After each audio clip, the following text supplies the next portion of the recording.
Welcome to MRII's Insights and Innovators podcast, where we talk to top market research professionals to get their inside stories about innovative and enduring best practices. Today's episode is sponsored by MMR Research Associates. MMR Research Associates is an agile, full-service marketing research firm with a global support network that performs customized research around the world. Now, here's your host for today's episode.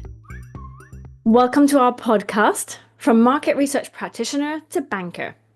I'm Katie Gross, President of Suzy, and today I am thrilled to be joined by Sima Vasa, Managing Partner of Oberon Securities, Founder-CEO of Infinity Squared Ventures, Co-founder of Paradigm Sample, and podcast host of Data Gurus, to name just a few of your roles.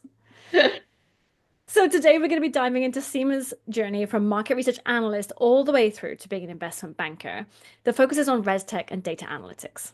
So good to see you, Sima.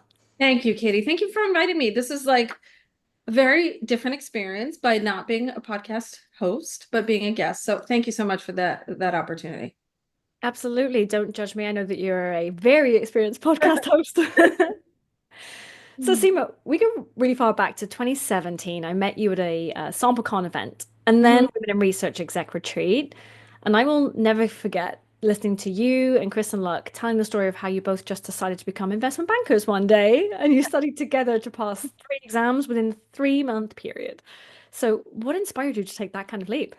Yeah, it's crazy when I don't know about you, but I always look back and think about my journey and think, how did I make that decision? Like, you can't sometimes believe the things that you actually accomplish. But in that moment in time, it felt like, of course, this seems like a natural evolution. And so at the time, I was doing a lot of advisory work, and I realized that many of my clients were either looking to raise money, looking to buy a company, or looking to sell. And it felt like, you know what, I could probably add more value to clients and to my network if I actually had my investment banking credentials.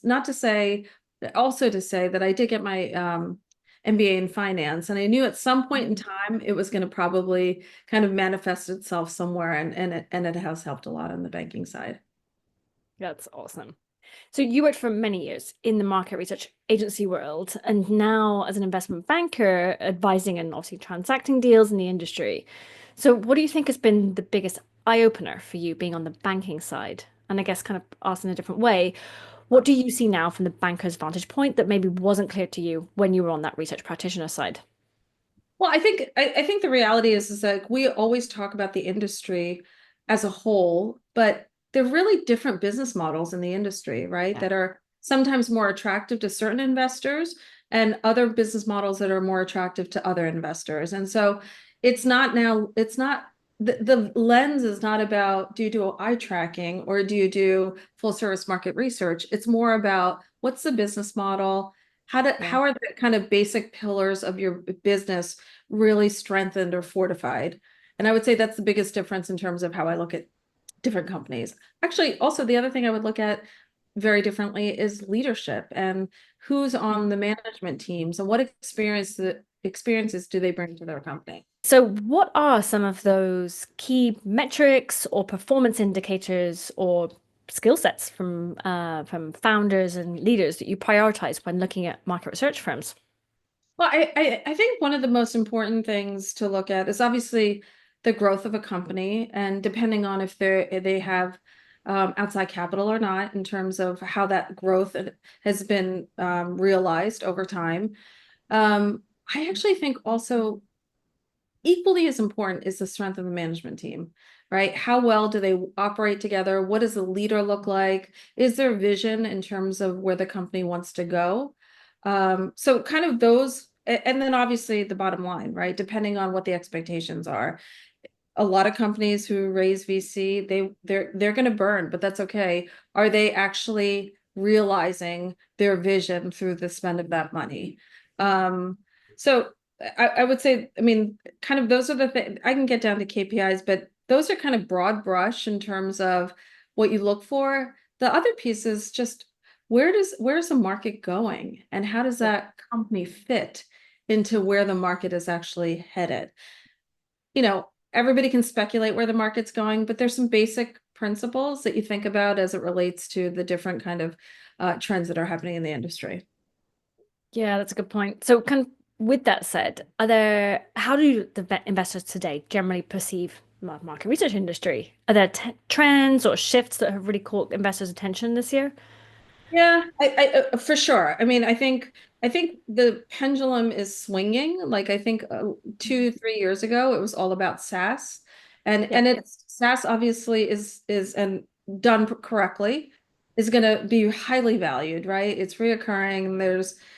I, we all know it's not set it and forget it, but Mhm. it's annual contracts and clients. It creates a sticky relationship with clients. I think the pendulum has swung back a little bit in terms of saying, yes, it's ARR and SaaS, but there's services that have to be wrapped around that. And so investors are interested in that as well.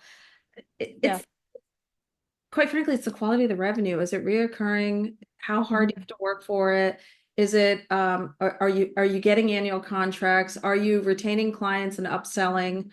And so I think those business models are more attractive if done correctly to a lot of investors. I'll also add, one of the things that Patrick Comer and I have done is developed ResTecher, which is basically Yeah. version 2 of the landscape. And the goal of that really is to attract more investors to the space and help them understand what this whole industry is about. I think we don't get a fair shake per se in terms of when you look at our adjacent industries like ad tech and martech. ResTech plays a vital role to both those industries. And so when you ask me what do investors think, I shared the kind of basic premise, but I think there's more investors that could be attracted to this industry for sure by providing the high level story as to what's happening here. Yeah, yeah. And I remember I was there when we kind of voted on the name ResTech at SampleCon many years ago, because to your point, we have to give it a name so that the investors can understand what they're looking at. Do you think there's a lot of misconceptions that investors have about the industry? Well, I think because it's so, I don't want to call it, because there's so many different types of companies Yeah. in the industry, we have to make it easier to digest, right? We have the full service companies that provide a broad array of solutions to the agile companies that are, providing similar solutions, maybe at a lower cost and maybe selling to a different audience. So I don't think it's a misconception, truly. I think it's more education about why each segment exists in our space. Yeah, yeah, that makes so much sense. So we touched upon this a little bit. You'd mentioned, burn ratios and so on. So what does the role of scalability really play in attracting investment today? And how should market research businesses and tech platforms start to think about growth versus profitability at this time? Well, I think it depends on the type of company you are, what your goals and objectives are. I'm cautious about saying this because I think, I first and foremost, I always tell clients and industry, do your craft and deliver value to your clients. That's the first premise of any business because if you don't hold that to be true, the rest doesn't happen, right? It's not, you have to be adding value to clients. They have to want to buy your product. So I would say that's the first thing I always caution people.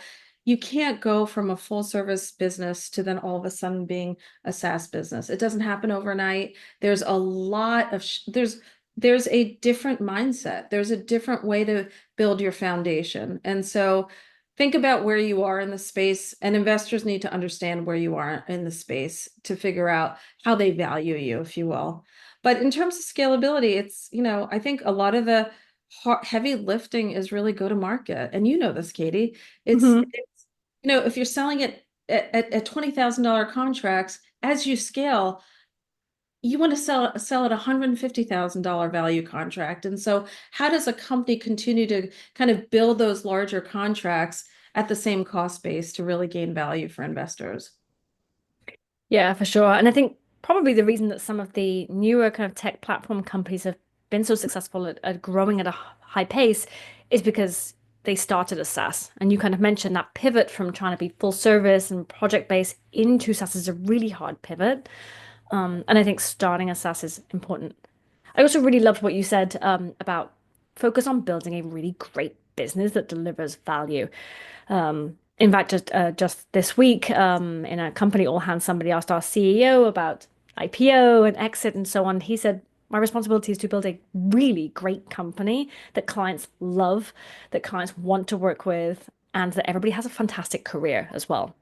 Yeah, yeah, exactly. The employees are the other part of the puzzle, right? And Yeah. I think it's the employees, it's also the leadership team. I actually had a meeting this morning with a client and I said, recognize what you love to do and recognize the stuff you don't like to do because you've got to feel your motivation. This is not just about building blocks and making money. The thing that naturally motivates you should be how you spend your day, and that's how you're going to grow. And I don't think that's really like we as humans, I sometimes think we forget that part, that we truly should be motivated and curious and enjoy the journey of growing a business. Yeah, definitely a growth mindset. And I think to your Yeah. point, building leadership teams that complement each other, that don't all have the exact same skill set. Correct. I know certainly in my business, our CMO definitely brings a very different skill set, our CEO, and it's wonderful working with both of them because we really kind of balance each other off. It's wonderful. And it makes it fun. And it definitely makes it fun. Exactly. You want to work with people that you enjoy working with too. You do, for sure. Um, So, when thinking about the leaders that work in our industry, what should they be aware of if they are wanting to make their businesses more attractive to investors? Are there kind of red flags and green flags that investors look out for? I think customer concentration is a big one, right? That's a lot of risk if you have a client that kind of dominates the revenue that you generate. Yeah. Uh, I think, depending on the type of investors, there's companies that will invest in professional services business. You just need to connect to those investors. But here's the plain truth, you can't hide from the reality of your business. So Yeah. everybody's like, oh, I'll say it's this. But if the numbers don't prove out to be that, it's not that. And so I always say, be true to your core and accept that that's where you are in terms of where your business is. I know it sounds soft and everything else, but it's too many times you talk to founders and say, I want X in terms of valuation. And there's many deals that we turn down where we know we look at the fundamentals of the business and what they want from value, it's not going to happen. And so that kind of yeah, it is really hard to manage when you're going through a process. So if I had to give advice to founders, is like really get advice from people to really understand truly what is the value of your business to then determine what to expect, because that gap is hard to manage for any banker. Yeah, for sure. And I think there's definitely a lot of what I see a lot of conferences is a lot of tools that are looking for a problem to solve. And so then they would potentially kind of struggle to build that value, whereas you have to get obsessed with the problem, not obsessed with the solution. For Correct. sure. Correct. And the problems change.